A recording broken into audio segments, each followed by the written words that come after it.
Hi.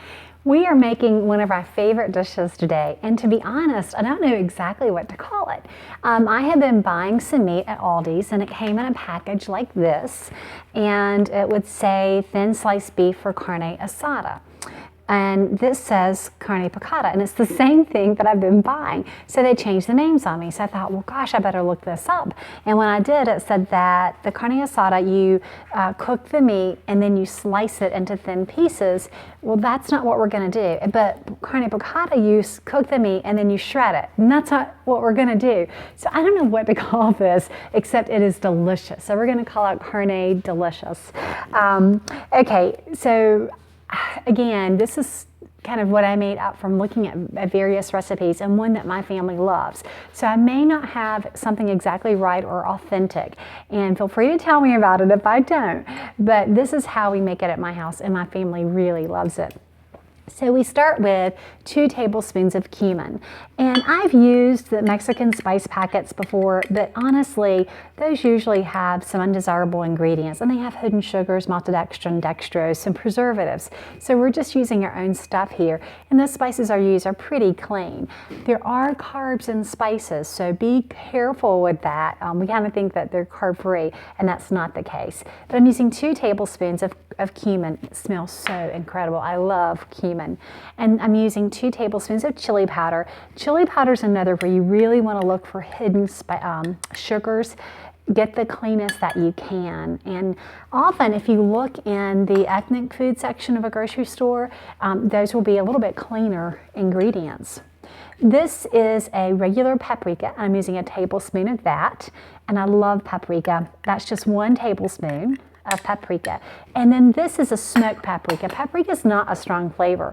You don't have to use the smoked. You could use all plain or just use smoked. But that is a smoked paprika, 1 tablespoon of that.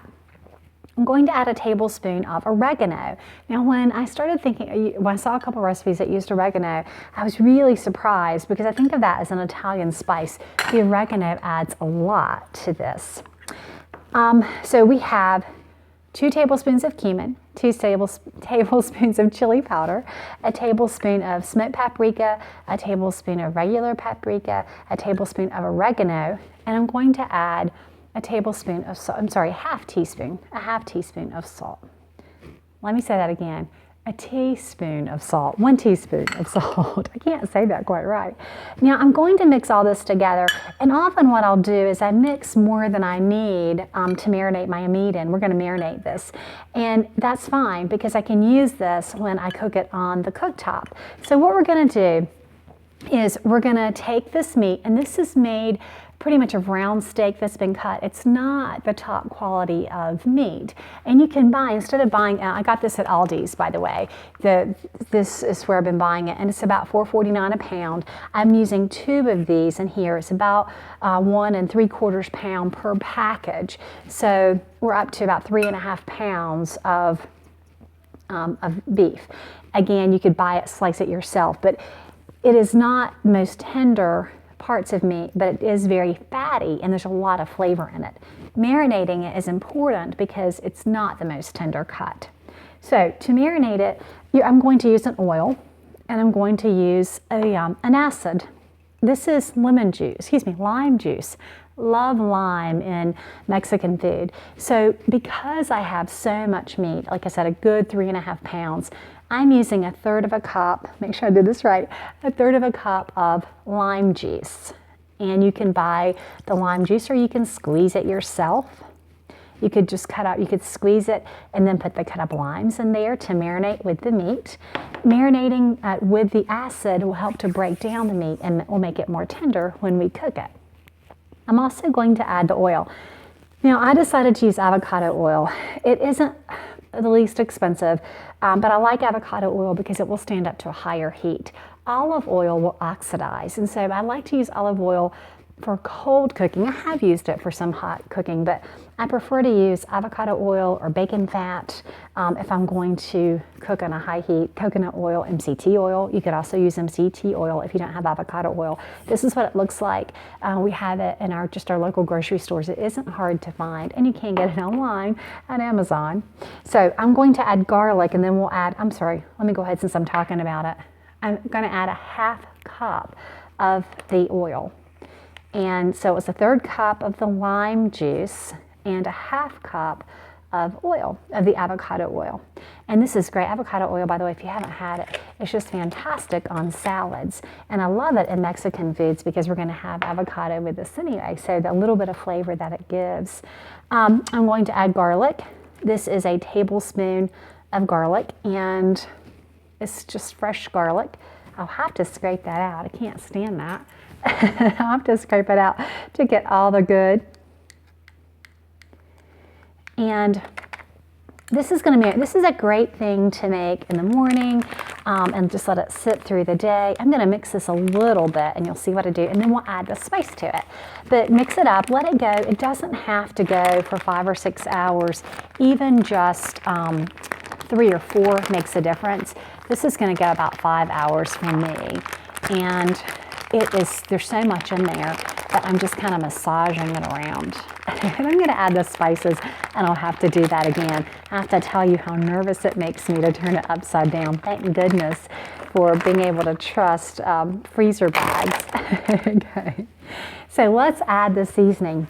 Now I can add all of this, and I'm probably not going to because I'm going to be making so many different things. I like to save some of the spices ahead, so I mix up more than I need, and I'll just put this on the stove top and use it when I'm cooking the vegetables, because I'll do some vegetables to go with this, and then I'll cook this. I'll add more. So I'm going to measure it. That's 2 generous tablespoons, 3 generous tablespoons, and I'll do another kind of 4th scant one.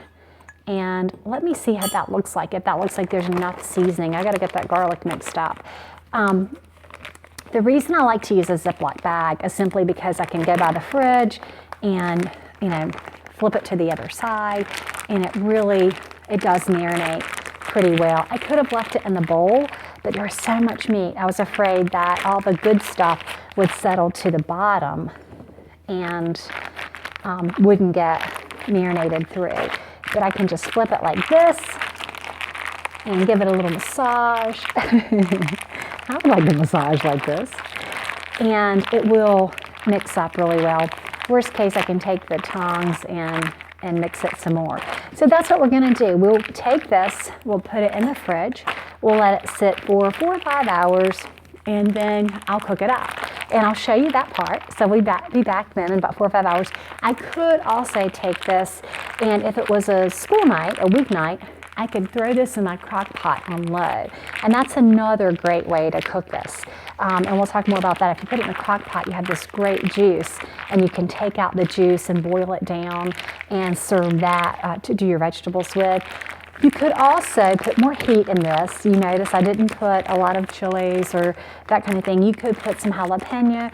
I'm going to add jalapeno when I cook the meat or do the vegetables, and so I didn't add it here. And the kids are going to eat this, and they like spices kind of with varying degrees. So there's our meat. It's going to marinate, and we'll see what it looks like in a couple of hours.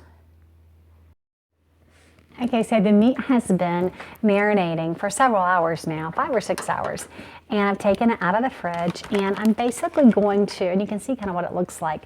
It's covered in great spices. It smells really delicious. Jonathan can't wait for it to be done. And instead of doing this so slowly, I'm going to put the whole thing in the pan, the marinade and all, because as it cooks down, it will just add more flavor to it, and we'll still have the fat from the avocado oil. So all of that beef, all 3.5 pounds of it, is going right into our pan. Okay, this is going to take a while to brown up, but what I want you to see from it is that I simply will, because this meat isn't going to be guaranteed to be tender, I'll cook it in my braiser. And now this is a lot of meat. I probably should have separated it out, but I've got it on relatively high heat.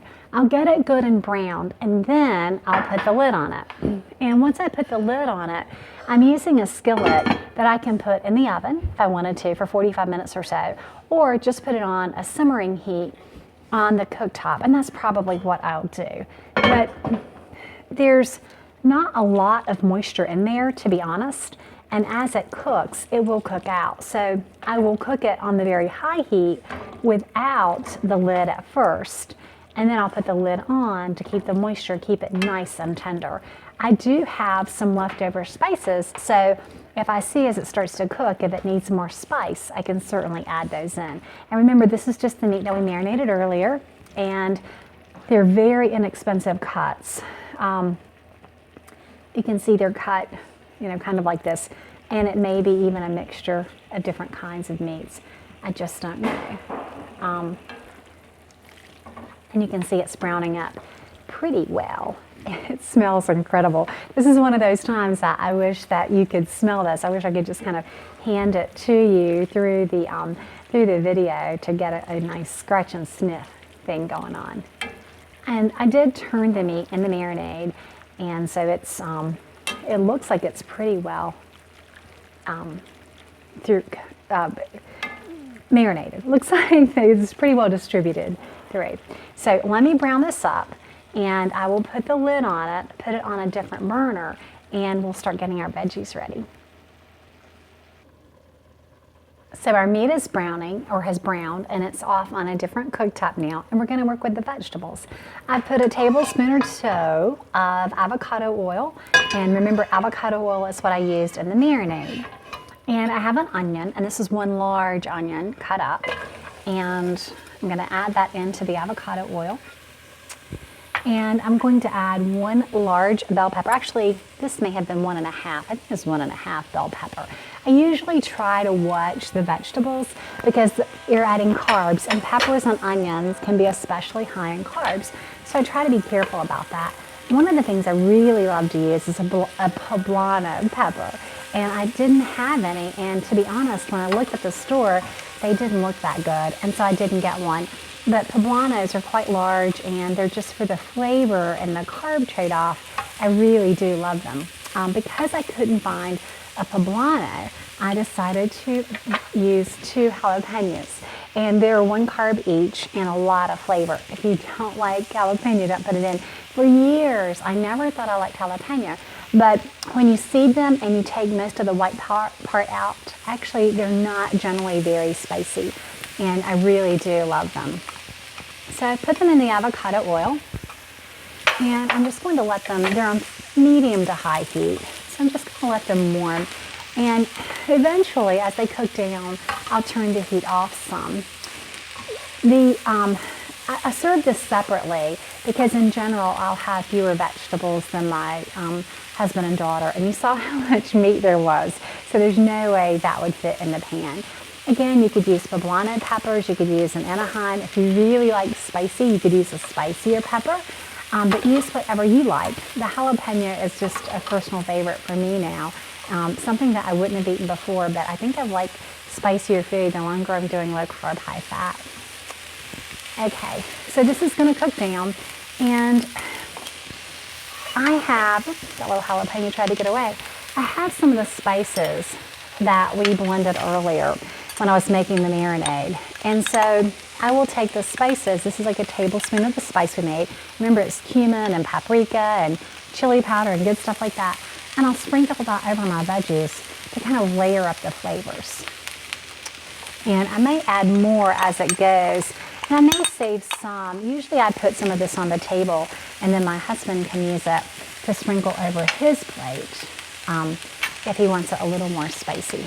So I'll go ahead and use the rest of that. It's a great mix for tacos or fajitas, any of those things. Now, as this cooks down, I could add more. That little onion just got right away from me. I could add more avocado oil to it. I could have cooked it in bacon fat, and sometimes I will use that. I just love to use avocado oil. It is a bit pricey. And so I might add a little more avocado oil, but I also have some lime juice. So I add just a tiny bit more avocado oil. And I do have a lot here. I have, like I said, at least 1 whole onion, maybe a little more than that. And I think I did put 2 peppers, or at least 1.5 into this mix. But as it starts to cook down, and I wish I could just do instant vision and it would be done and you wouldn't have to wait for things. But as it cooks down, I'll take my lime and I'll squeeze fresh lime juice over it. And I need to go to the gym, obviously. I do have a little thing that squeezes juice out, and I should have grabbed it. There we go. And I will essentially put the juice of a lime over the vegetables. Tell you what, I'll pause here and let the vegetables cook down, and I'll check on the meat, and we'll see how this looks when it starts to get done.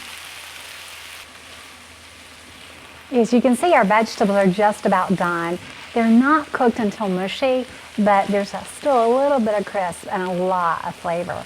I did put the juice of half of a lime over them, and I may put a little more lime. I'm going to first put some Celtic sea salt, and so I'm just going to sprinkle it over like that and give that a stir. I actually ended up using some of the moisture from the meat in the onion, in the onion pepper in the vegetables. And you can see, oh, it smells, you can see how good it looks, and it really smells amazing. Okay, let me tell you a bit too. Let me put a little bit of lime juice over it. I'm gonna try this onion. It's really good. I don't think it needs any more lime juice. I'm actually gonna wait on that and save it for the meat if it needs it. I think it does need a little more salt, so I'll put a little more salt, and I will turn this off in just a minute, and we'll check out the meat and see what that's doing. What I'm going to do is I'll serve this just in a plate with the meat and the vegetables. I'm having a hard time keeping it in the pan. And I will serve with it some avocado crema, and it's like guacamole, but you add sour cream, so it kind of stretches the carbs of the avocado a bit. And then I have some shredded cheese and some sour cream to have with it. We won't have any tortillas because, to be honest, we don't need them. We will get completely full on the meat and vegetables. So let's set our veggies aside and check out the meat. Well, we're going to check the meat, and it's looking really good. I've had the lid off, the lid on. It's probably cooked for close to 30 minutes, and you can see most of the moisture is out. That's where all the flavor is in that pot liquor. So most of that moisture is out. I did end up adding the rest of the seasoning I had, that tablespoon. I did end up adding it in simply to give it more flavor, and you can see how it's just kind of drying out nicely. All of that moisture and the spices are just being absorbed. Okay, so our meat is ready, our vegetables are ready. Let's fix a plate. And guess who appears when it's time to eat? My sweet G. You guys have been asking about her. Grace loves this, and we call it carne asada, right, Grace? What do you call it? Yummy food. Okay. And there's some vegetables, and here's the meat. Wow. Okay. Tell me when. I'm going to lay the meat right beside of it, and I'm going to get some down the bottom. The juice is all cooked out, and this is really pretty tender to be not such a great cut of meat. Did one get away? All right, you want some avocado crema on it? Okay, we'll grab some of that. And that's like Grace's one of her favorites. Sour cream? Uh-huh. And cheese. You want it on the, yeah, because it's so hot, it's gonna melt. This is just a shredded Monterey Jack. I think it's sticking together pretty badly. Okay, and I think I had some salsa, but I don't have that. You want a squeeze of lime over it? No? Yeah. Okay. And the forks are over there. It smells amazing. Do you think you need tortillas? Mom, would you need that, right? All right, give it a try. Have you tried the crema? Mm-mm. That's a big bite. All right, I'm gonna get some crema and a little piece of beef right there. Okay, there we go. The crema is good. The beef is tender. What do you think? How do we do? How did I do? I feel like the little red hen sometimes. Anybody want to help me cook? No. Anybody want to help me? Yes. This is good. Whether it's carne asada, carne picada, fajitas, whatever you want to call it, we call it carne delicious at our house. We hope that if you make it with your family that you enjoy it too.